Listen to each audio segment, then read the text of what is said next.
Hey guys, so not the gear review I thought I was going to be doing today, but we're going to do another update on my Spot X. So as you guys know, I bought this in like 2018 after I had slipped and fallen down a shale rock face in White Shale Provincial Park, but messed my knee up pretty good and felt like a bit of an idiot for not buying one. So I had some way to communicate when there's no cell service, because I do go out in the bush a lot. I go to a lot of parts of the country that have no cell service and probably never will have cell service. So I was happy with it for years. The only thing I hated was this little charge port, little flap that's on here kept popping off. It popped off every time I charged it. At one point I had it held on there with duct tape, and I guess at some point on a hike I lost it because it just stays clipped. Usually you see in my videos it's clipped here on my backpack. Now, and like most people, I didn't read through the entire owner manual, and this thing has an Achilles heel. That little flap is all that makes this thing waterproof.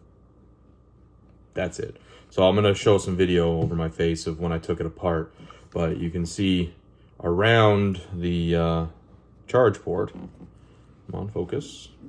Focus.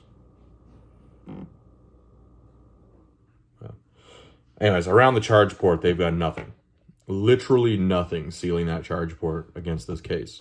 So when even if you're charging it in a humid environment, moisture is getting inside here. When that little flap is open, it is not waterproof in the slightest.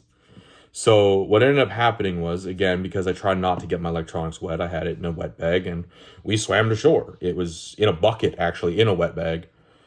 The wet bag failed. That's on me. I should have been more careful. I probably should have had this and my phone in their own individual like freezer bags inside the wet bag.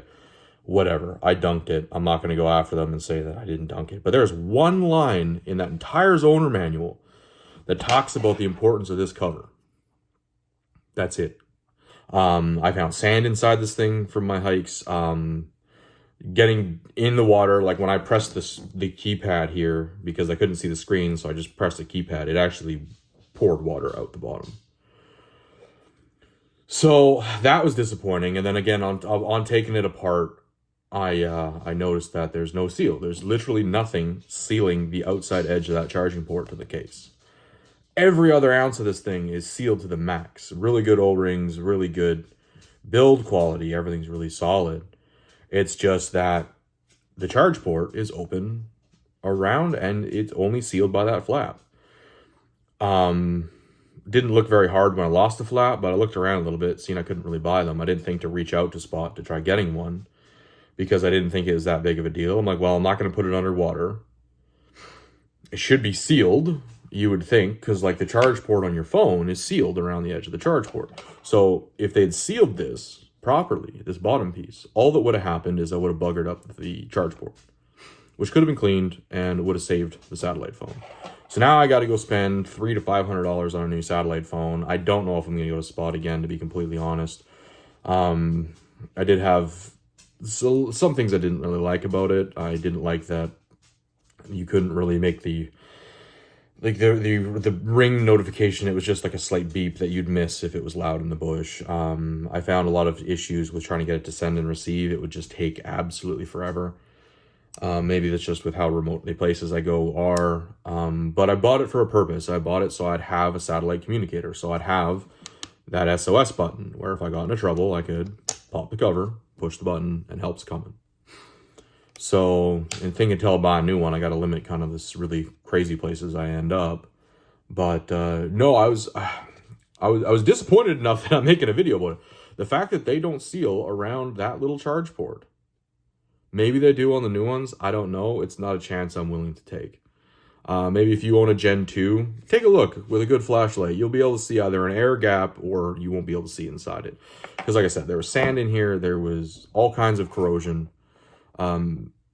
I found the burn spot. I didn't record it because I put it back together for this video, but I found the burn spot where I dunked it and it died. But there was a lot of corrosion in there from the humidity. And like I hike in Manitoba, which is an extremely humid environment. It's like a swamp most of the time. And just the thought that like I can't even charge this thing outside when it's humid out without doing irreparable damage to the interior is kind of silly. So let me know in the comments what you guys use, how you think of it, if it is truly waterproof, instead of relying on a little flap door that breaks off with your charging cord sitting wrong. So yeah, let me know what you guys use, how you like it, all that, because I'm in the market for a new one. I really didn't want to spend another $500 in gear this year, but is what it is, I guess. Yeah, don't know if you like this video, but something to think of if you're going to buy the Spot X is that little door is all that keeps these things waterproof.